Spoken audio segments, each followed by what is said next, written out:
vamos a ver todas las reacciones que conforman el ciclo de los ácidos tricarboxílicos. Recordemos también que el acetil-CoA, que ingresa sus carbonos en este ciclo, no solamente proviene a partir de la reacción de la piruvato deshidrogenasa y de la glucosa, sino que también proviene de la degradación de ácidos grasos y de algunos aminoácidos, de los cuerpos cetónicos y del acetato. Veremos que en este ciclo hay transformaciones que comprenden ácidos tri y dicarboxílicos y moléculas de 6 y de 4 carbonos.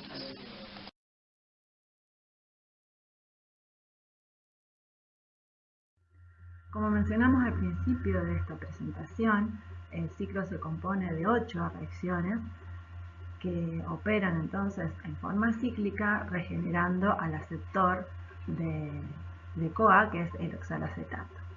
El ciclo inicia entonces con la condensación, la reacción de condensación catalizada por la citrato-sintasa entre el oxalacetato y el acetil-CoA. Luego la conitasa toma el citrato formado en esa reacción de condensación y a través de dos reacciones de hidratación y deshidratación forma el isocitrato. Luego el isocitrato sufre la primera decarboxilación oxidativa catalizada por la isocitrato deshidrogenasa, donde se forma NADH y se escinde un primer dióxido de carbono. El alfa-cetoglutarato formado sufre una segunda decarboxilación oxidativa, también produciendo NADH, dióxido de carbono, y en este caso se va a condensar el producto con CoA para formar succinil-CoA. Este succinil-CoA es un reactivo que tiene un enlace de alta energía, es un otro tioéster de la CoA, otro tioéster que puede formar la CoA, y esa energía que tiene en ese enlace le puede servir para, cuando se hidroliza, generar GTP, es decir, el cambio de energía libre de succinil-CoA a succinato es suficiente para promover la formación de otro enlace de alta energía entre el GDP y el fosfato para dar GTP.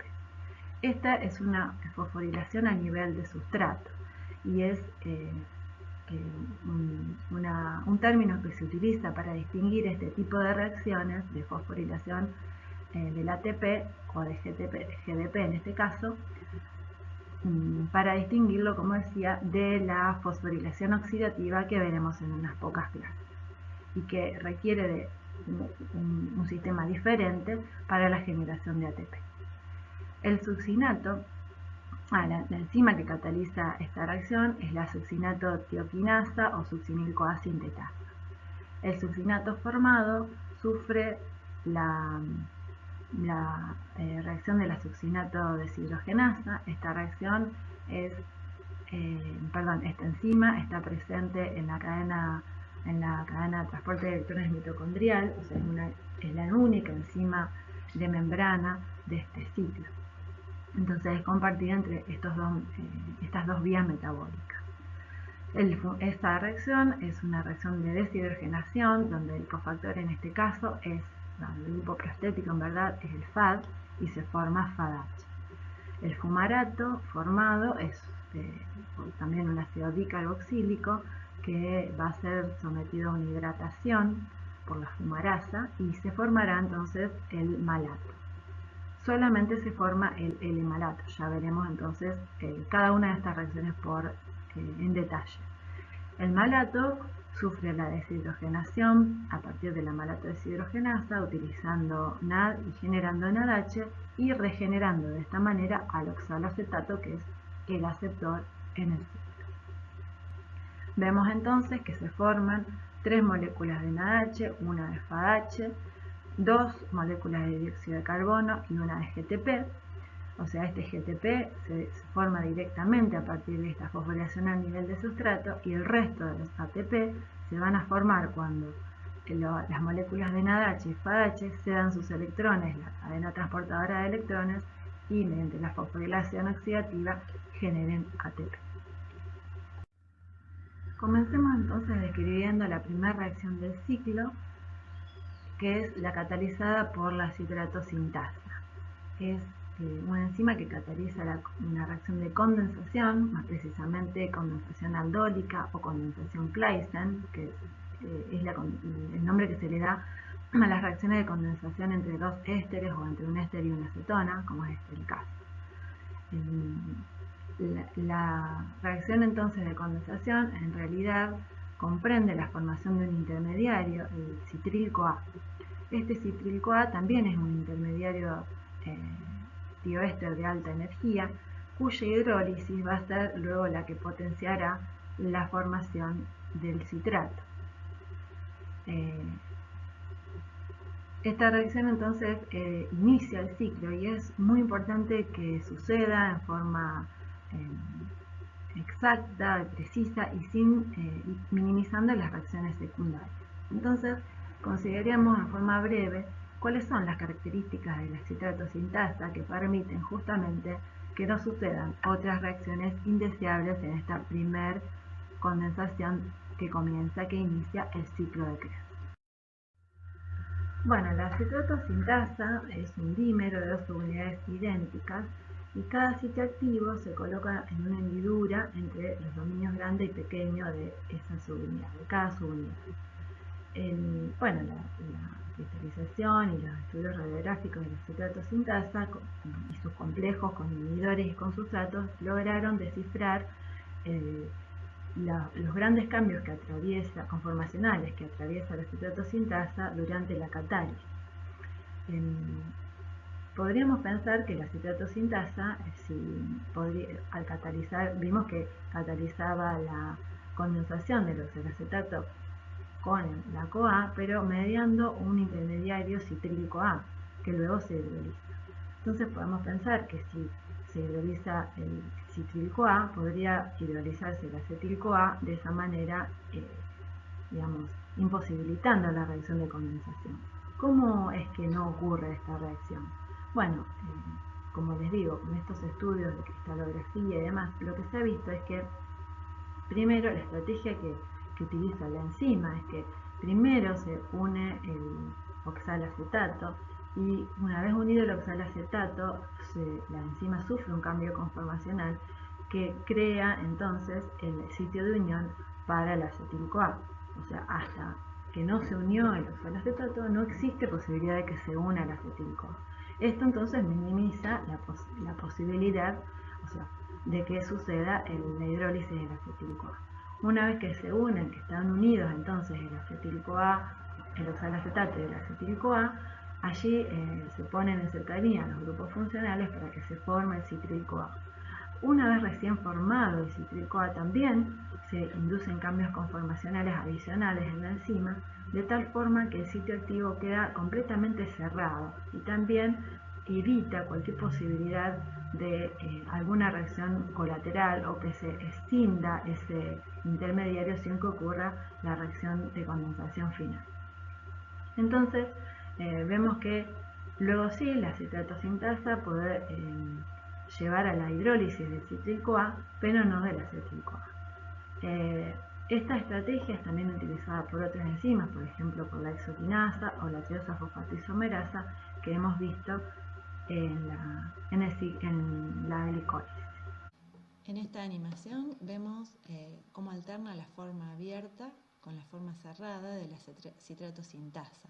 Vemos que en la forma cerrada, una vez que se unieron los sustratos y se cierran ambas subunidades una sobre la otra, esto evita la salida prematura de los intermediarios o la entrada de otras moléculas y así se evita entonces la formación de compuestos no deseados.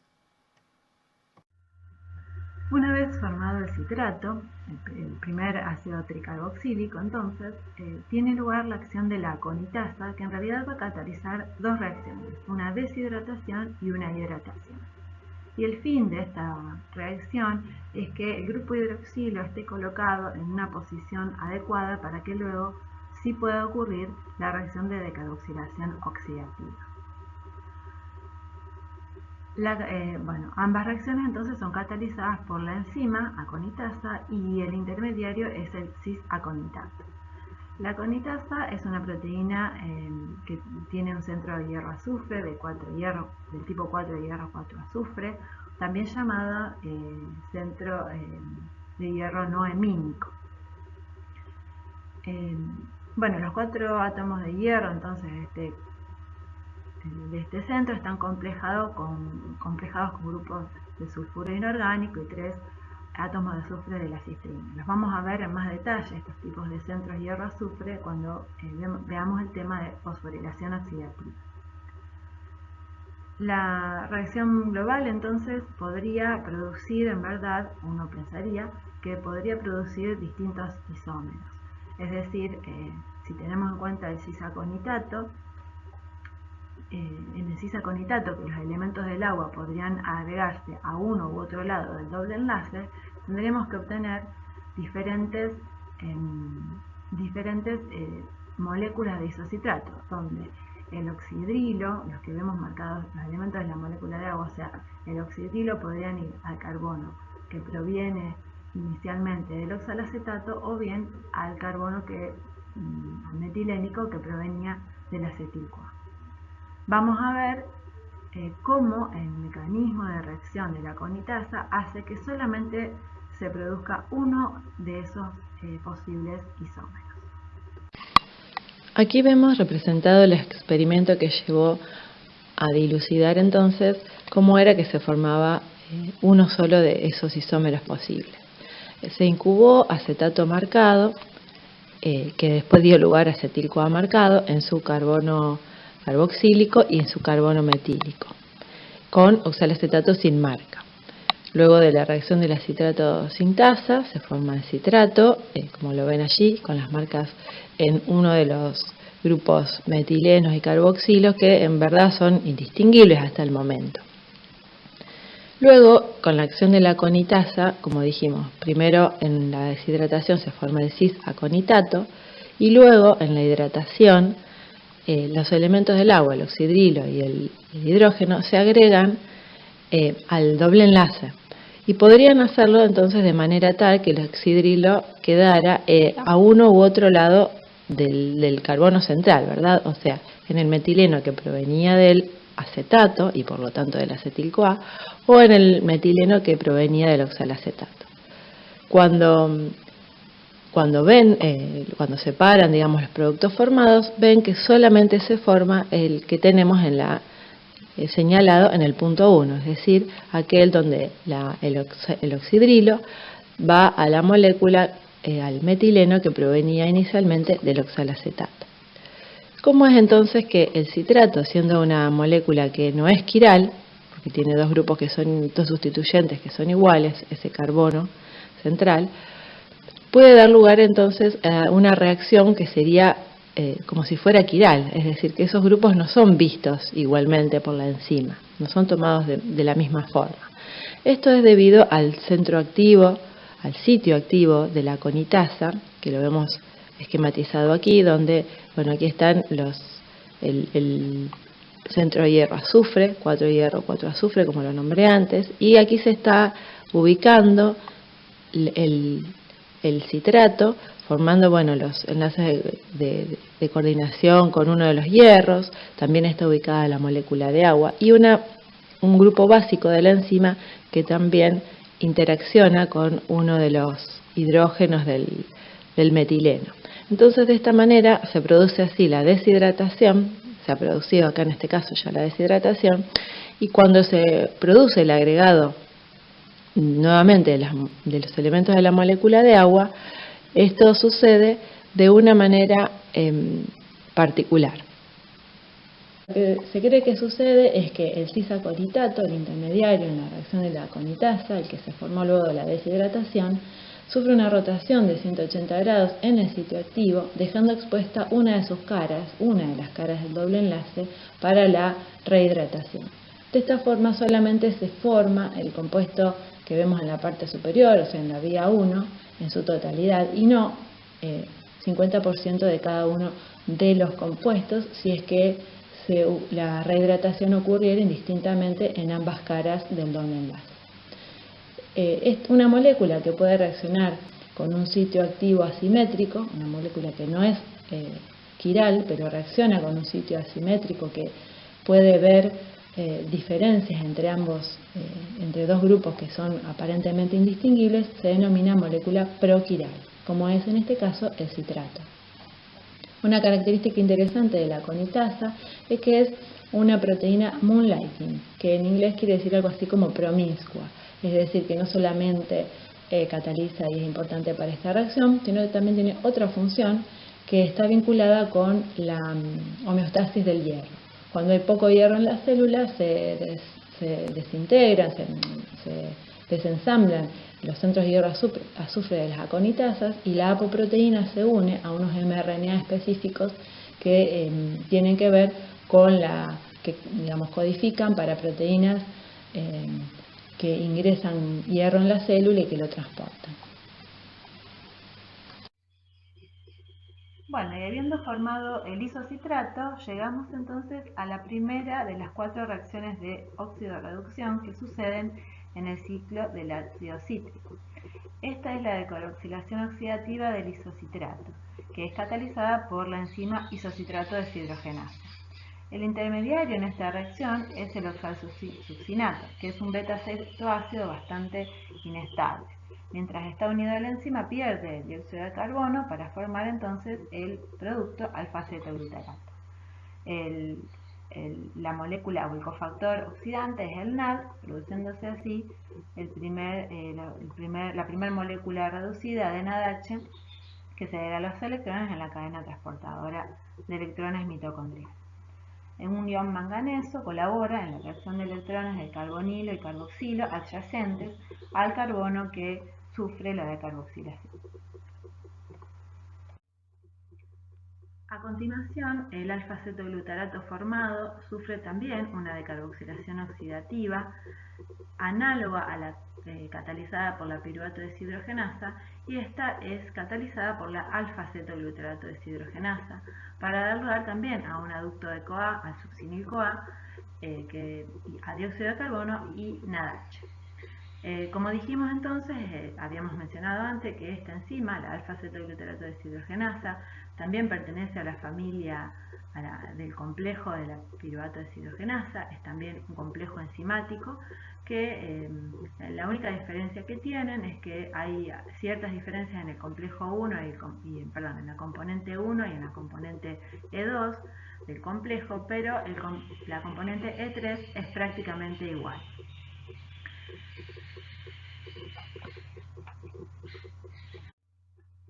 Y aquí vemos entonces la molécula de succinil-CoA, que recordemos es también un tioéster de CoA, o sea, es una forma activada por CoA de una molécula que posee así un enlace de alta energía, un enlace tioéster rico en energía. De hecho, la hidrólisis o el delta G para la hidrólisis del succinil-CoA es aproximadamente menos 8 kilocalorías por mol, o sea, muy comparable a la energía de hidrólisis del ATP, que es menos 7,3 kilocalorías por mol, en condiciones estándar. Entonces esto quiere decir que esta energía almacenada aquí en este enlace tioéster puede ser utilizada para conducir la síntesis de ATP. En este caso, conduce la síntesis de GTP. La reacción es catalizada por la succinil-CoA sintetasa o succinato-tioquinasa y tiene como sustratos fosfato y GDP, es decir, la hidrólisis del succinil-CoA conduce directamente la condensación de un grupo fosfato con GDP para dar GTP. El GTP, como es análogo al ATP o a cualquier otro nucleósido trifosfato, y vemos allí en la ecuación inferior la reacción de la nucleósido difosfato quinasa, o sea, la enzima que interconvierte nucleótidos trifosfato con nucleótidos difosfato, que como vemos es una reacción en equilibrio. Entonces, esta reacción, como dijimos al principio, de la descripción de los tipos de reacciones que intervienen en este ciclo, es una reacción de fosforilación a nivel de sustrato. Recordemos que esta denominación era para distinguirla del otro tipo de fosforilación que vamos a ver más adelante, denominado fosforilación oxidativa, donde la formación de ATP sigue una ruta completamente diferente y conlleva a varios otros procesos acoplados.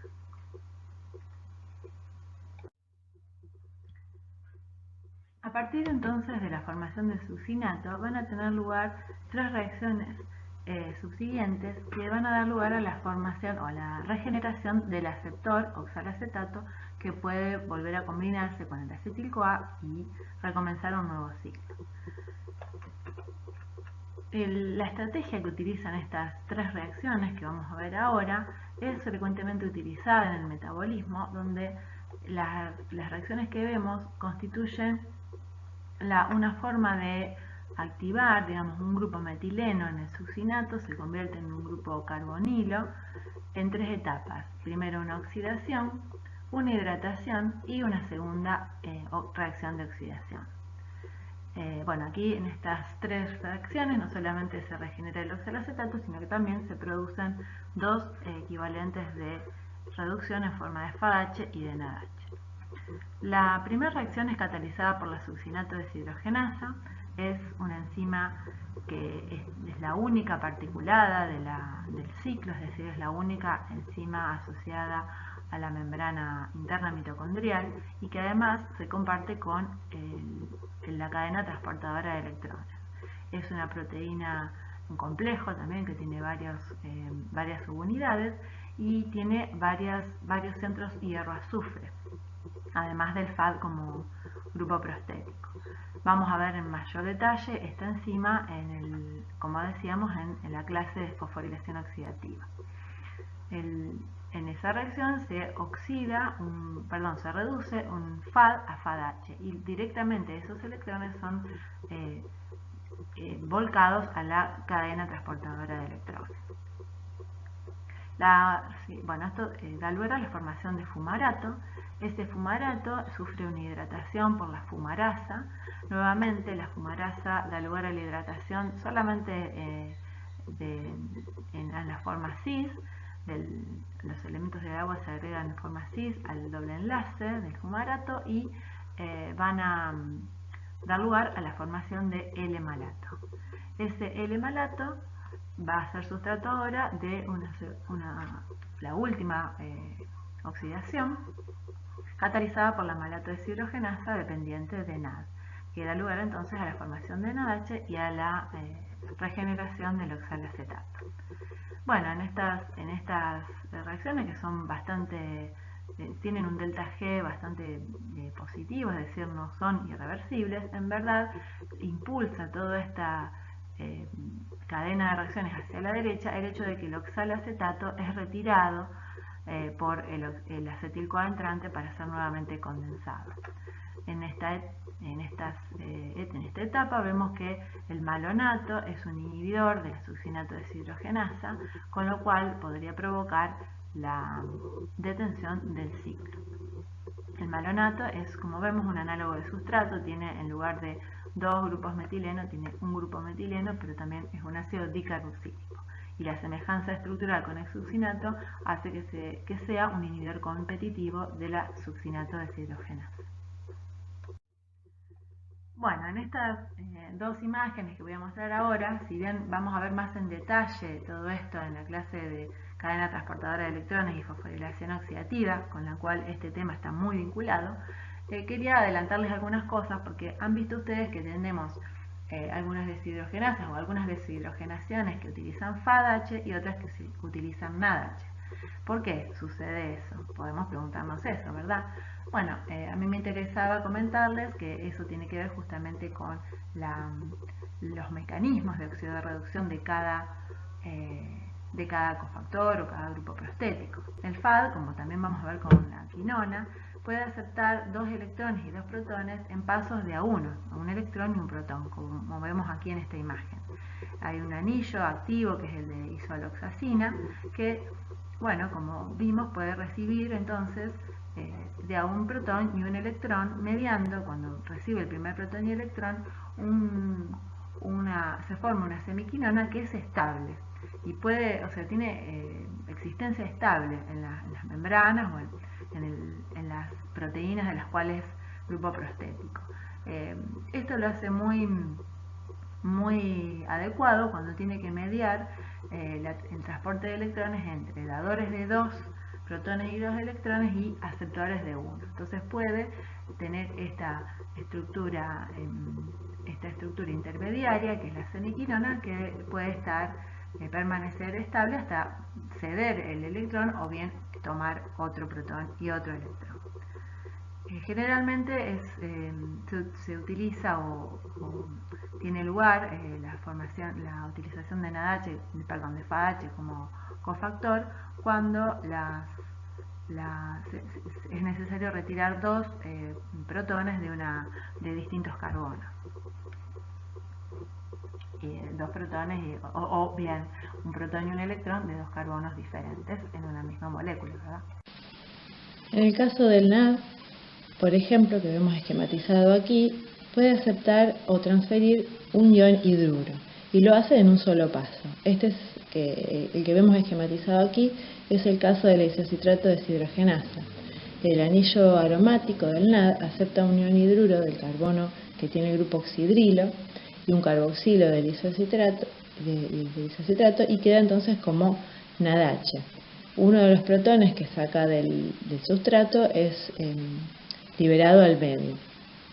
En esta coenzima reducida entonces ocurren reordenamientos y se pierde la aromaticidad cuando se forma el NADH, ¿sí? la aromaticidad inicial que encontrábamos en el NAD. En el sustrato, se escinde una molécula de dióxido de carbono y el carbono 2 queda como un carbonilo y el protón del grupo alcohol entonces se libera al solvente. El NAD generalmente interviene cuando los átomos de hidrógeno se extraen del mismo carbono, a diferencia de lo que ocurría con el FAD. Bueno, llegamos entonces al fin del ciclo y podemos entonces formular una ecuación balanceada, donde en definitiva una molécula de acetil-CoA junto con una molécula de GDP, un fosfato, un FAD y 3 NAD se han transformado en 2 moléculas de dióxido de carbono, CoA libre, GTP, un FADH y 3 NADH.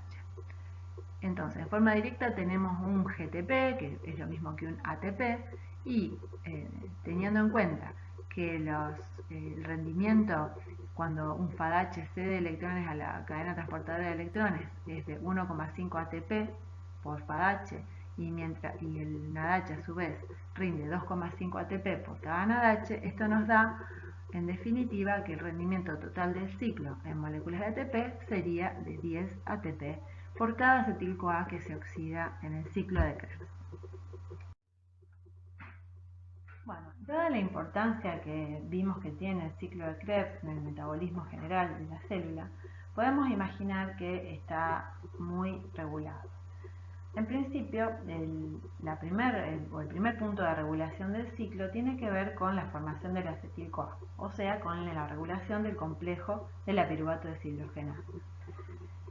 Esta regulación está directamente ligada con la carga energética. Si hay una alta carga de energía, lo que va a estar diciendo esa condición es que no es necesario degradar acetil-CoA para producir más energía, con lo cual entonces es de esperar que la reacción de la piruvato deshidrogenasa se vea inhibida.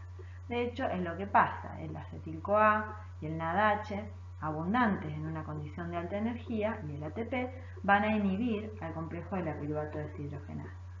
Por otra parte, lo contrario sucede cuando tenemos una baja carga de energía, es decir, es necesario obtener energía. Esto va a contribuir a activar a la piruvato deshidrogenasa. Tanto el piruvato como el ADP, que es lo que tendríamos alto si es que tenemos bajo el ATP, van a activar a la piruvato deshidrogenasa.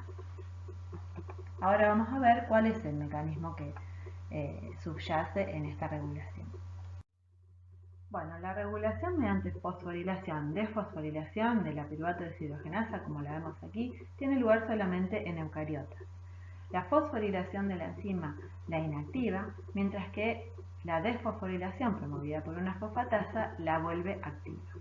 Existen distintas señales, por ejemplo, el calcio, que es un segundo mensajero muy abundante durante la activa contracción muscular, marca la necesidad de ATP. Entonces activa a la fosfatasa, que al desfosforilar a la piruvato deshidrogenasa, la activa.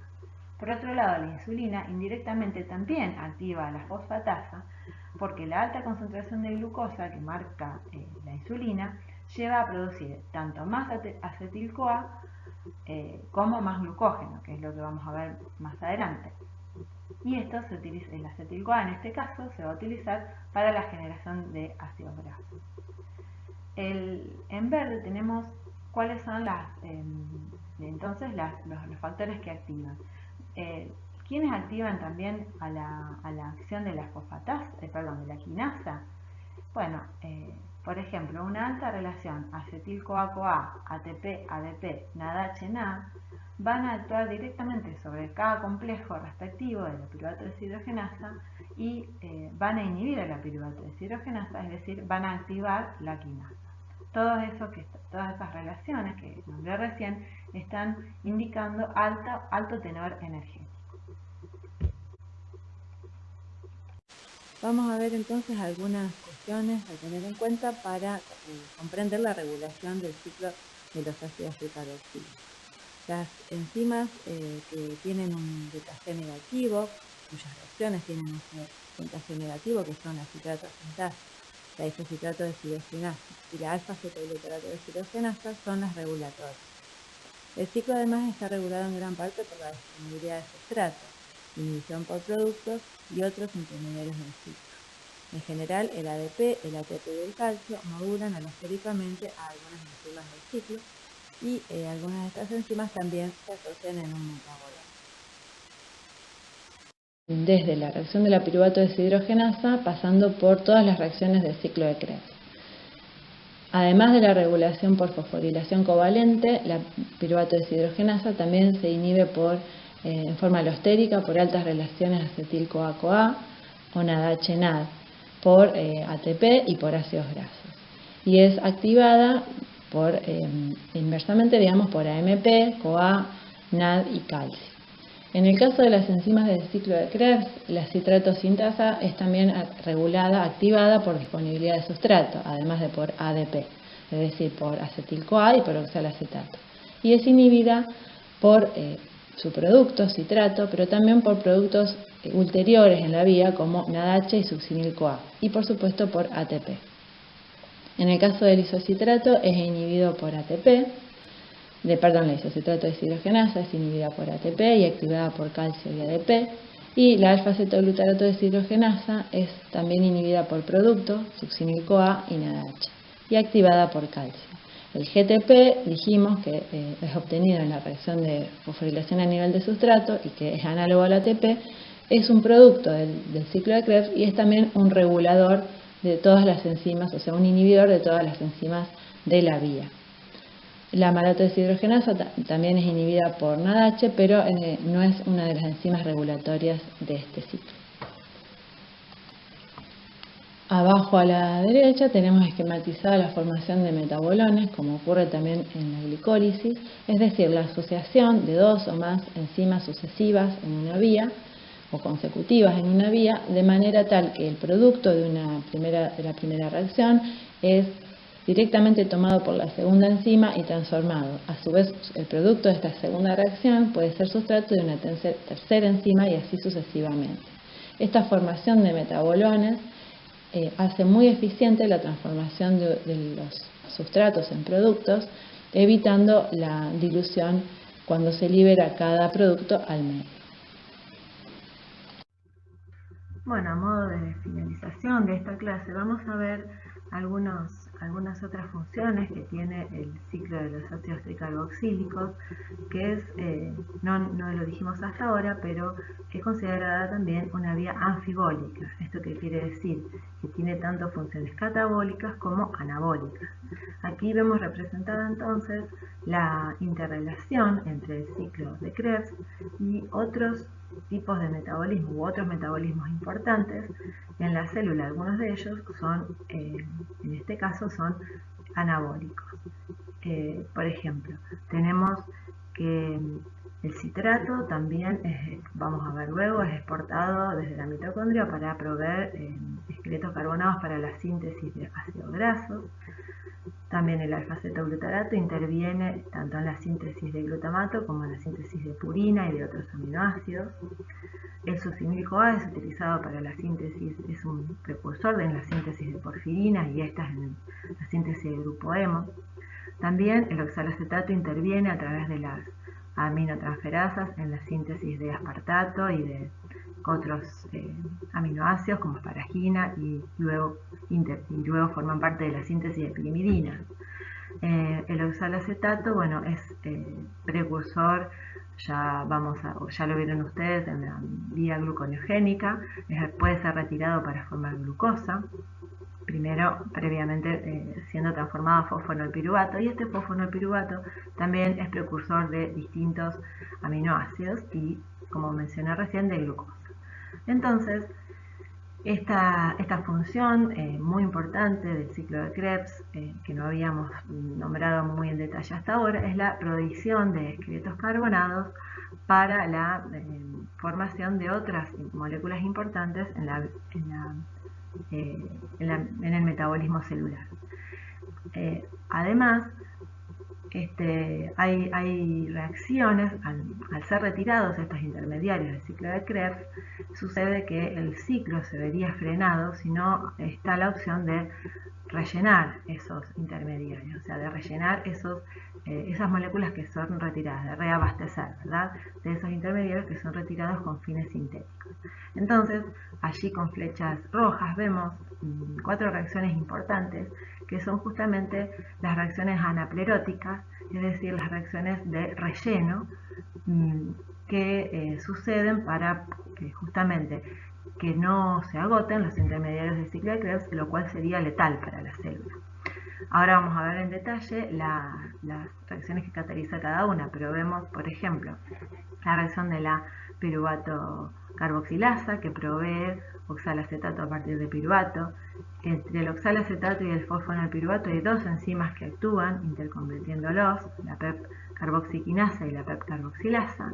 Y por último, una enzima también muy ubicua, que es la enzima málica y que transforma el malato en piruvato o el piruvato en malato en forma dependiente de un cofactor reducido que ahora vamos a ver en detalle. Bueno, vamos a ver entonces en este cuadro el detalle de las reacciones catalizadas por las llamadas enzimas anapleróticas. Como les dije, anaplerosis significa relleno. En este caso vamos a ver enzimas que suministran o, digamos, pueden proveer al ciclo con oxalacetato o malato, dos intermediarios que pueden ser retirados con distintos fines y entonces deben ser repuestos. Así tenemos, por ejemplo, la piruvato carboxilasa, que cataliza la carboxilación del piruvato a expensas de ATP y carbonato, generando oxalacetato, y es abundante, por ejemplo, en hígado o en riñón. La PEP carboxiquinasa, que cataliza la carboxilación del fosfonolpiruvato utilizando GDP y formando también oxalacetato y GDP, es abundante en corazón y músculo esquelético. Otra enzima que también interconvierte PEP y oxalacetato es la PEP carboxilasa, que produce la carboxilación del fosfonolpiruvato sin utilizar ATP o GTP. Y esta enzima no está presente en mamíferos, solamente en plantas superiores, levaduras o bacterias. Y la última, que es la que provee malato, es la enzima málica. Esta es una enzima altamente distribuida, o sea, ubicua. Se la encuentra en mamíferos, plantas, eucariotas y procariotas. Y cataliza la carboxilación reversible del piruvato. Hay isoformas que son dependientes de NADP y otras de NADPH.